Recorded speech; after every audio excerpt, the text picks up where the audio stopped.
اهلا بيكم. شركة FTX أسسها سام بانكمان، والشاب ده اللي عنده 30 سنة دلوقتي اتولد سنة 1992 في كاليفورنيا لعيلة دكاترة في الجامعة وليهم علاقة بالسياسة الأمريكية. أمه باربرا فريد محامية وبتدرس في جامعة ستانفورد العريقة، وأبوه كمان جوزيف بانكمان بيدرس برضه في ستانفورد. اللافت للنظر إن الاتنين بيدرسوا قانون في جامعة ستانفورد، بالرغم من إنهم أعلنوا بعد فضيحة ابنهم إنهم مش هيدرسوا تاني، وإن ده ملوش علاقة بمشكلة ابنهم على الإطلاق. ما علينا. أما الأخ سام نفسه فهو خريج MIT، ودي واحدة من أعرق الجامعات في أمريكا، واشتغل بعد كده في شركة شهيرة اسمها جين ستريت كابيتال. في الفترة دي سام بدأ يفكر في التجارة في العملات المشفرة، وإنه ممكن يكسب فلوس كتير جدا من الشراء والبيع في العملات دي، خصوصا إنه كان في 2014 بيشتري البيتكوين بأسعار رخيصة في أمريكا ويرجع يبيعها في اليابان بأسعار أعلى منها، ومن هنا كون ثروة بالملايين. في 2017 الأخ سام استخدم الفلوس اللي جمعها من تجارة البيتكوين وأسس شركة سماها ألاميدا ريسيرش. الشركة دي بقى أسسها هو ومجموعة أصحابه في MIT وبعض اللي كانوا شغالين معاه في شركة جين ستريت. الأخ سام كان كل ما يبدأ يعمل ثروة يروج لنفسه على إنه راجل مهتم بإنه يخلي العالم أفضل، وإنه مش مهتم قوي يعني بالفلوس، لدرجة إنه كان بيظهر في صور كتير وهو معاه عربيات رخيصة علشان الناس تقول ده راجل كويس ومش بيصرف في فلوس في حاجات رفاهية وملهاش لازمة. لكن الحقيقة ان الأخ سام كان عنده شاليهات في البهامز واكتر مما تتخيلوا بكتير زي ما هتعرف النهاردة. لكن تعال اوري لك بقى الشاب ده كان بيتصرف ازاي. Okay, the guy you see next to me is the most generous billionaire in the world, and I found him. Hi, my name is Sam, and this is my story. Sam has crazy hair. Sam is vegan. Sam sleeps 5 hours a night. Sam lives in the Bahamas with 10 roommates. Sam is 29 years old only, but Sam has $22 billion. And he wants to donate all of it to charity. But why? Well, for many reasons. لا يا راجل، بيقول لك أنا عايز أبقى غني مش عشان أنا عايز الفلوس، لا علشان أتبرع بيها للأعمال الخيرية. دي حاجة جميلة خالص. الأخ سام كان بيشغل أصحابه معاه في الشركة، وكان من أهمهم بالنسبة له كارولين أليسون اللي ما كانش عندها أي خبرة نهائيا في موضوع التجارة في العملات المشفرة، لكن عشان هي كانت صاحبته فقرر إنه يشغلها معاه في شركة ألاميدا ريسيرش، واللي بعد كده بقت المدير التنفيذي لأكبر شركة للتجارة في العملات المشفرة من غير أي خبرة على الإطلاق، إلا لأنها صاحبة الأخ سام. باقي الناس بقى اللي كانوا بيديروا الشركة كانوا إما أصحابه في MIT أو شركة جين ستريت، وعددهم ما كانش أكتر من 10 شباب عايشين في البهاما. بالرغم من قلة الخبرة والفلوس الكتير اللي معاهم اللي وقتها كانت حوالي أكتر من 30 مليار دولار، الأخ سام راح مؤسس شركة، ودي منصة FTX للتداول والتجارة في العملات المشفرة، وكمان محفظة إلكترونية للاحتفاظ بالعملات المشفرة والتجارة فيها. طبعا الشركة استخدمت أموال العملاء في مضاربات من غير ما يعرفوا، ده غير إنها كانت بتدي فوائد لمستثمرين في المنصة من فلوس العملاء اللي بيتاجروا في العملات المشفرة. شركة FTX دي بقى حضرتك زي ما قلت لك كده كلها كانت بتدار من جزر البهامز.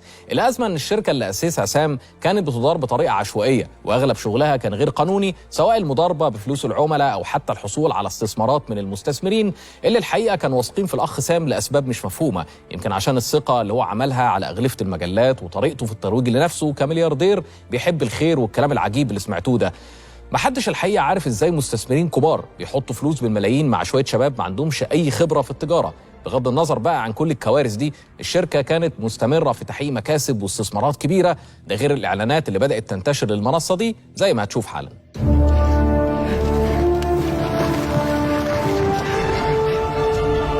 I call it the wheel. I don't think so.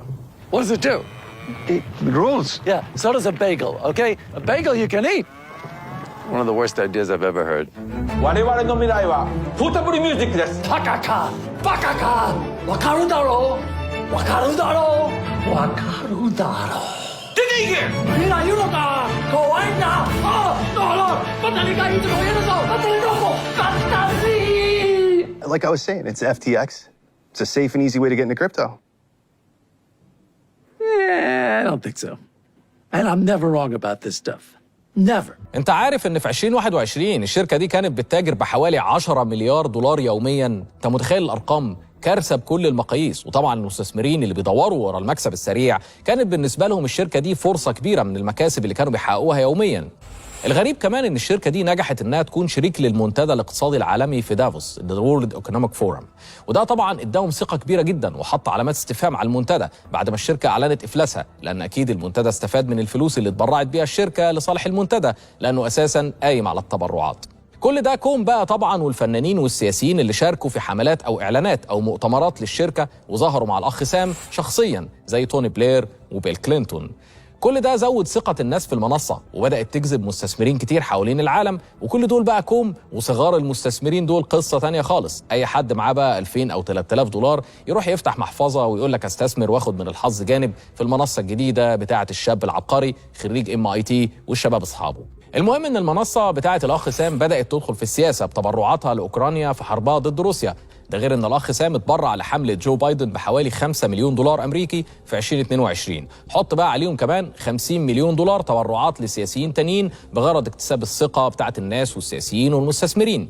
في الفترة دي الشركة بدأت تدخل بشكل كبير لدعم السياسيين، ومحدش كان واخد باله هم مين الناس دول أصلا ومين الأخ سام ده وجاب الفلوس دي منين، أو عارفين ومكبرين دماغهم، الله أعلم. كل ما الشركة دي كانت بتكبر كان في منافسين بيدوروا وراهم، واهمهم طبعا المنافس الاقوى شانج بين زاو الرئيس التنفيذي لمنصة باينانس الشهيرة. الراجل ده في مصادر كتير بتقول انه واحد من اهم اسباب انهيار شركة FTX، لدرجة ان خبراء الكريبتو بيقولوا ان تويتة واحدة من الراجل ده كانت سبب في بداية انهيار FTX. طبعا انت هتقول لي ازاي يعني تويتة من الراجل ده تتسبب في انهيار منصة بحجم FTX بتلعب في مليارات؟ ده اللي هنعرفه بعد الفاصل.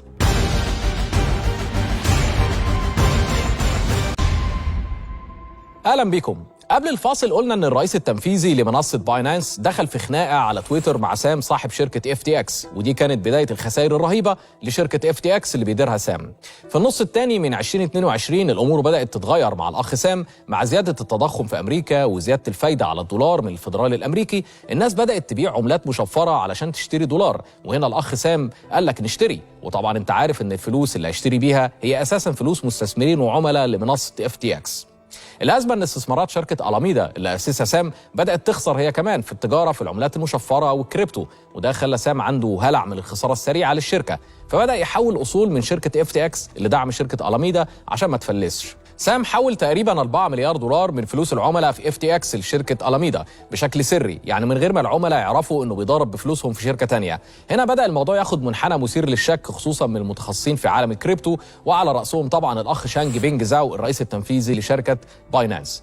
المشكلة اتفجرت لما بدأ الخبراء ياخدوا بالهم من التحويلات الكبيرة للفلوس لصالح محفظة شركة ألاميدا. ساعتها صديقة سام الأخت كارولين اللي كان معينها رئيس تنفيذي لشركة ألاميدا قالت للوول ستريت جورنال إن التحويلات دي مش هتأثر، دي مجرد تحويل لأصول من شركة FTX لصالح شركة ألاميدا عشان دعم الشركة، وده مش هيأثر على فلوس العملاء في FTX.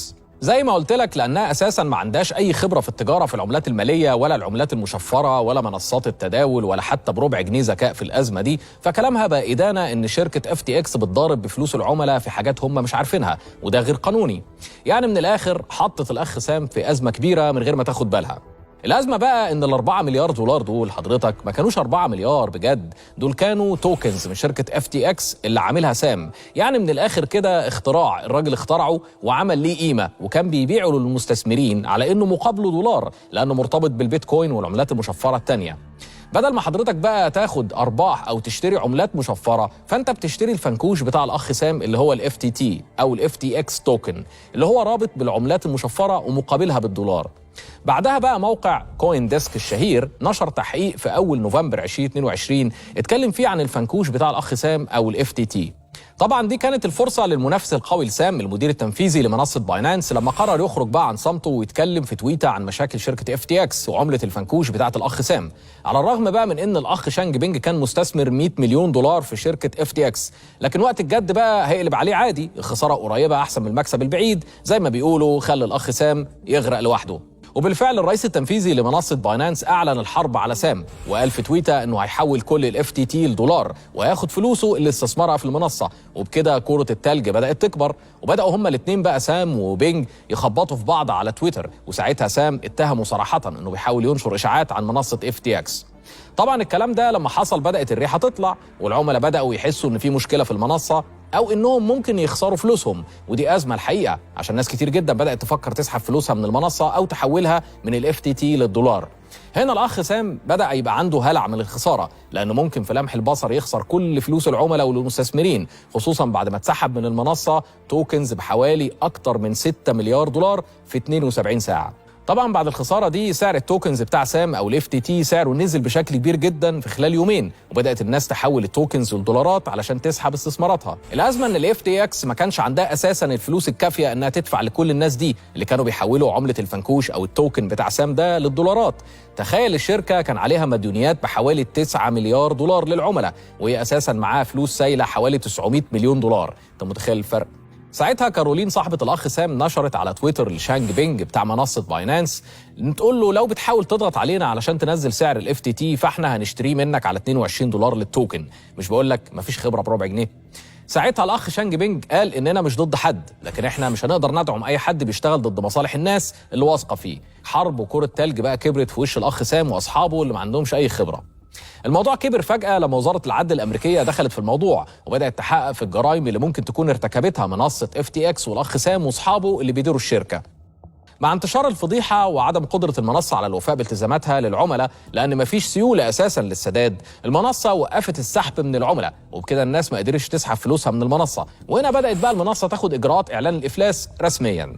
مع الإعلان ده حصل هزة كبيرة جدا في سوق العملات المشفرة، واللي خسر تقريبا حوالي 152 مليار دولار في أيام معدودة بعد إعلان إفلاس شركة FTX، سواء بقى خسائر في البيتكوين أو إيثيريوم أو غيرهم. طبعا الموضوع عمل قلق كبير على المستوى الإعلامي، وده اللي زود الأزمة في سوق العملات المشفرة زي ما هتشوف حالا. Sam Bankman-Fried is stepping down as CEO. The 30-year-old will stay on through the Chapter 11 transition. He tweeted this morning. He says, "I'm really sorry again that we ended up here. Hopefully things can find a way to recover, and this can bring some amount of transparency, trust, and governance to customers." He also says he was shocked to see things unravel the way they did earlier this week. This bankruptcy filing includes Bankman-Fried's quant trading firm Alameda Research and 134 affiliated companies all over the world. You've got places like Nigeria and Uganda, South Africa. كل اللي شفته ده كوم غير الفلوس اللي اختفت من حسابات العملاء. احنا هنا بنتكلم على مليارات اختفت زي ما التقارير الإعلامية قالت. Reuters is also reporting that $1 to $2 billion of that customer money that was transferred to that trading house Alameda is just missing. They just don't know where it is. So that's a huge concern.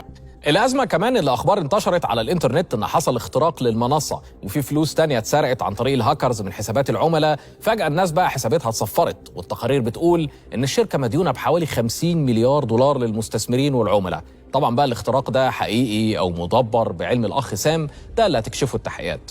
المشكلة كمان إن شركة ألاميدا اللي فلست دي كانت بتستثمر في حوالي 250 ستارت اب أو شركة ناشئة في التكنولوجيا والكريبتو، وكل دول طبعا معرضين للإغلاق أو الإفلاس. والشركات دي موجودة حوالين العالم مش في أمريكا بس، من أول أمريكا لأوروبا لأفريقيا والشرق الأوسط.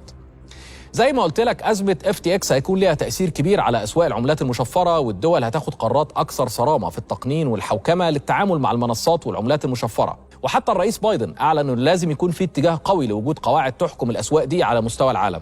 المفارقة بقى أن FTX في علاقات مالية وعلاقات مشبوهة بينها وبين سياسيين في الحكومة الأمريكية وفي الكونجرس، والموضوع شكله هيبقى ليه تداعيات كبيرة. عموما أنا قلت لك قبل كده في أكتر من حلقة أن العملات المشفرة والتجارة فيها موضوع مليان مخاطر، وأي حد يقول لك استثمر أو تعالى شوف المنصة أو العملة دي عاملها بقى خبراء في ستانفورد ولا MIT والكلام الكبير ده، لازم تفهم أن في مخاطرة كبيرة أيا كانت المنصة. وفي ظل الأزمة الاقتصادية دي أنا متوقع أن في منصات كتير هتفلس وفي ناس كتير هتنصب عليها، فياريت ما تكونش واحد منهم. استنونا في حلقة جديدة وتاك توك على القاهرة والناس.